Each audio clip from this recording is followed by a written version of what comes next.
Hey guys, I'm Izdaisho, and I am here bringing you a gameplay of some Duels of Planeswalkers. I just stopped focusing. I think I'm gonna actually keep this hand. I had built the deck recently to make it really aggressive, so I put in all like the 1 and the 2 drops and stuff. But this hand is not very aggressive. But if I do get out my 5 drops, then I'll be able to win. So my opponent's playing Mill.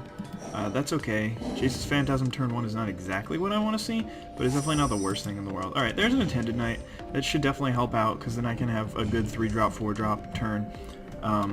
Especially since I have an Honor the Pure in hand. White creatures you control get +1/+1. All the creatures in this deck are white, so this guy actually makes 2 creatures, so with Honor the Pure out, instead of adding 3 power to the board, it'll add 5. Crusader of Odric just gets really good if I have a lot of creatures, so if I play Honor the Pure into Attended Knight into Crusader of Odric, then I should have a whole bunch of power on the board. But if he's got... it's not my turn, is it? No, okay. If he's got this Jace's Phantasm that is going to be a 5/5, then I'm going to have to wait a little while before I can even attack, probably until turn 5. I'm going to get this guy's Daughter Monk out. I don't know what happens to my opponent. You there, buddy? Question mark? I mean, it can't be that tough a decision to make on turn 2 for your land, so I assume that my opponent is having some issues, whether it be him not being here or just crying hysterically because... oh, there he goes. Never mind. Never mind. Alright, so obviously he would have to do like double Tome Scour if he wanted to get to 10 this turn. But hopefully he's got no Mind Sculpts here. That's pretty good for me. Although I guess, he's got a handful of other stuff, so... oh, I need to put this Honor the Pure. Oh shoot, I hope he doesn't Mana Link it. That would be really bad for me. And perfect. That is definitely a card that I needed to resolve. Once it's in play, he has really no way to deal with it. I think he may be able to bounce it back to my hand with Disperse, because I think that just does any non-land permanent. So he could bounce it, but... alright, so there's a Tome Scour, and I might be seeing like a Tome Scour Mind Sculpt turn here to make his guy a 5/5. And not very preferable there, but I mean, he's not going to be able to kill me with the Jace's Phantasm because I do have Geist Sounder Monk, which makes 2 1/1s. So I can eventually, I can just like chump block it forever if I need to. But yeah, I think I'm going to play the Attended Knight. So if I play Attended Knight, then it makes it so that he doesn't want to... oh, well, that looks like all he's got. So if he doesn't have another mill spell here, then I definitely will just play Attended Knight because it adds more power to the board. This only adds... it adds more than 2. Sorry, Dem Girls Be Talkin to me. No problem. Happy face. Alright, so I've got this Journey to Nowhere, so that's pretty good for me, because now I can actually get rid of that Jace's Phantasm if it ever becomes an issue, which it probably will next turn, and I'm pretty happy to just Journey it.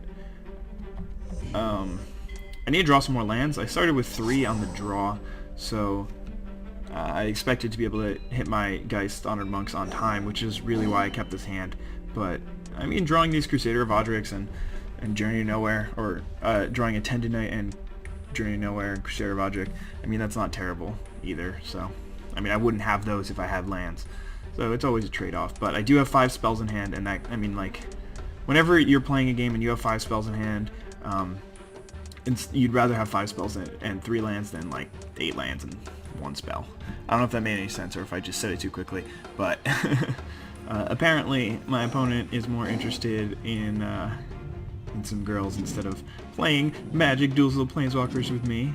Well, anyway, you get to see a couple of the cards I have. I forgot that I had Master Decoy, and I think I would have taken him out if I had remembered. I think the last time I made this deck, I had made it really slow and kind of mid-rangey, but I don't think that's the way to go. I think an aggro deck with some pump spells is really better in this format, especially since there are so many slow decks that can just take over the game and do way better than you. But anyway, he hit his 4th land drop, so he might have, I don't know, there's a myriad of things he could have. It could be like a clone or yeah, just another Tome Scour to get me up to 5 engrave, and then he can start bashing me in the face with his Jace's Phantasm if he wants. Lost in a Quarter Paladin and a Pacifism, so it looks like he's just going to hold back here. And that's good for me because now I get to just Journey to Nowhere, or even better, I get to Fiend Hunter. Yeah, that's way better because it puts 2 more power on the board, and get to grab his dude and then still bash him for... Whew, this is actually really risky because If he's got the disperse, which it would have been the same with Journey to Nowhere, then he can just bounce my Fiend Hunter to my hand, get his dude back, and then block. But it looks like he doesn't have that, so very fortunate for me. He's down to 15 life, and I'm still at 39 cards in library. He's only got 3 cards in hand. I don't know, I mean, these Tome Scours don't really do anything. Like, that's the thing about Mill, is your cards don't do anything until you win the game. It's the same thing with Burn, but they just do absolutely nothing until you win the game. So it looks like he hasn't really done much, and I still have all these spells and stuff, and all he's done is like play 1 extra land than me.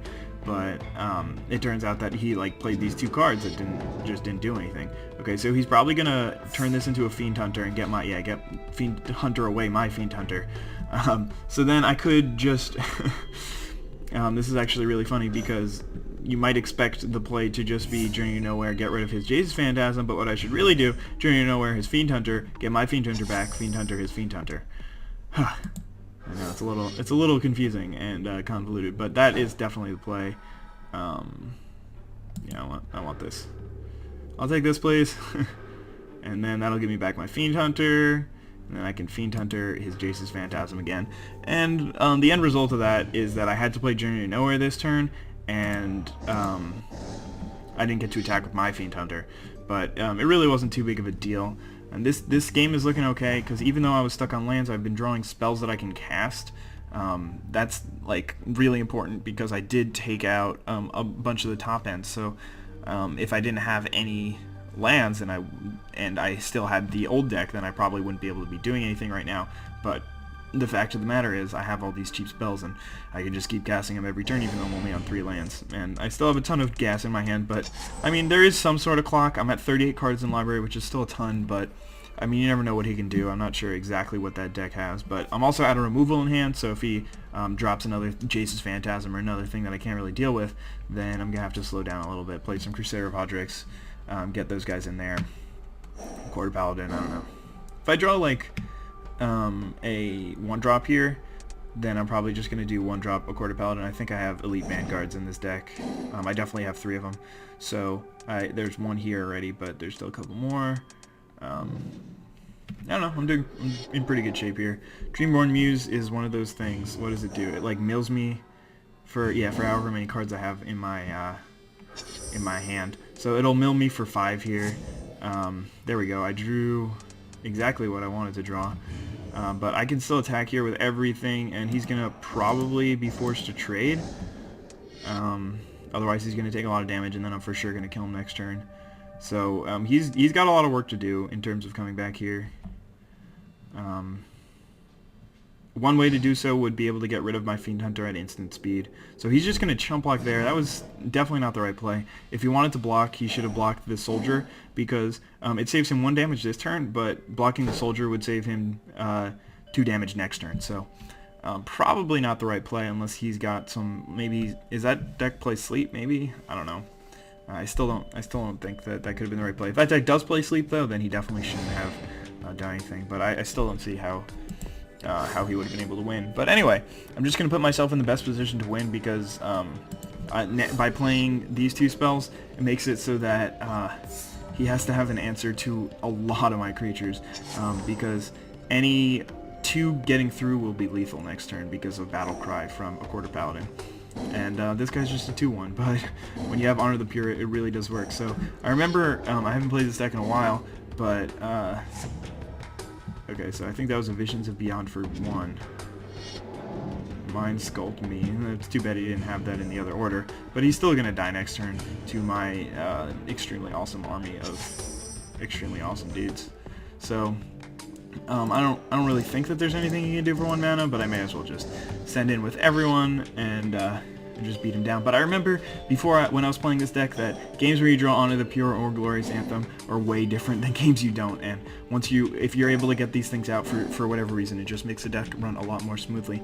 And it really worked out here in my favor, and I was able to defeat my opponent with pretty much no trouble. I mean, he was stuck on 4 lands, but I was stuck on 3.